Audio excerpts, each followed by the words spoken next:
Okay, I'm going to start right now, and I'm going to start from the very beginning. You know what would be the beginning?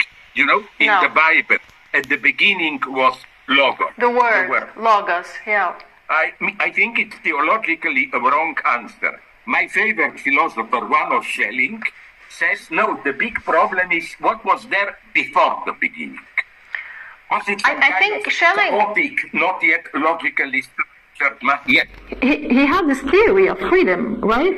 Yeah, I think he thinks freedom is before the beginning. The theory of freedom. I always oscillate between Hegel and Schelling. I'm basically a Hegelian, but I think Hegel can be brought to what is deepest in him only through the lenses of Schelling. Yeah, absolutely. Please go on. Okay, it's just a simple question, but I'm personally curious to know your answer for this question. I've heard you many times saying that you spend the whole day working, reading, and even writing, and you even feel guilty if you don't do that. And actually, I'm exactly the same.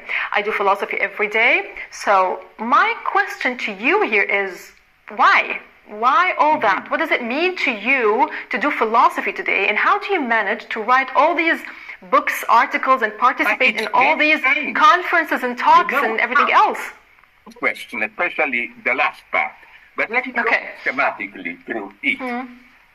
It's very strange because I am sorry to use this word, but even in Islam, I know it. You know that Muhammad is very interesting.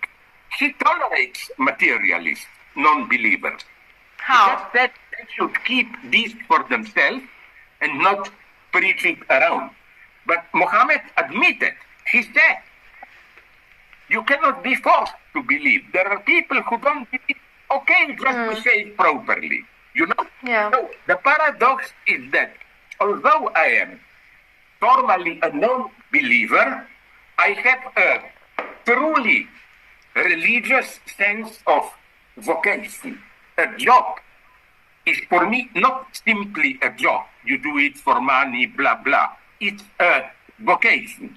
Vocation in the sense of, it's a very nice theological distinction that can be made here. I don't choose my vocation. My vocation chooses me.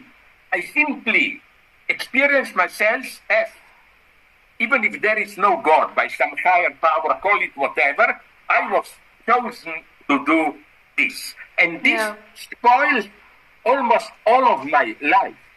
Like, I only can relax myself and watch a good commercial movie if I promise to myself that with part of my mind, you'll think about philosophy. Can I use some scene as an example in a text of mine?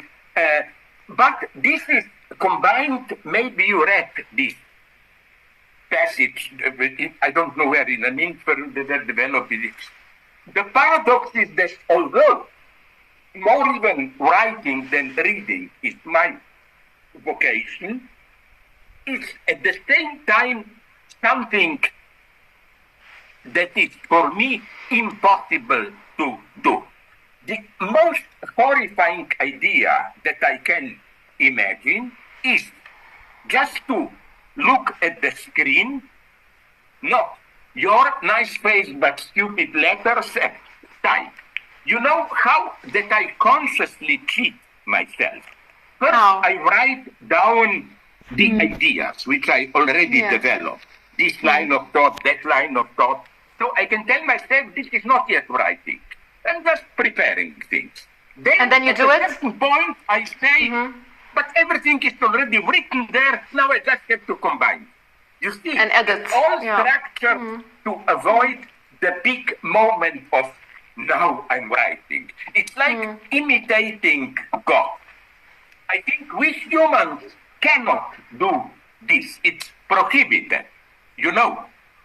I have to do it like this. So that's my paradox. I work all the time, but always with some kind of a distance. Oh, I'm just getting ready. Oh, it's already done, and so on. But now comes to my crucial point, which you just briefly ended with, for me crucial. But why? Why I think this is so necessary, because I think that the situation in which we, I mean it in a bombastic way, humanity are, it's a weird situation where we cannot simply rely on science or on any traditional religious dogma. In some sense, we all have to be, even if we are not, have to act like philosophers. Take our debates today. Take the big debate on, is there freedom of a will? Till 50 years ago, maybe, 30 even, this was a purely theoretical debate. No, yeah, absolutely. You can say, no, it's all a neuronal process. This is the famous thesis that freedom is user illusion. We think we are free, but our decisions, even most elementary ones, moving my cat, are defined by neural processes. But today, it's no longer because till now, okay, that's my point. Till now, you could, in theory, advocate that you are not a free person, everything is predetermined, but in your daily life, you behave we act otherwise in the same way as others. Like, sorry for the tasteless example, I'm always tasteless. Let's say you were to flirt with a potential sexual partner.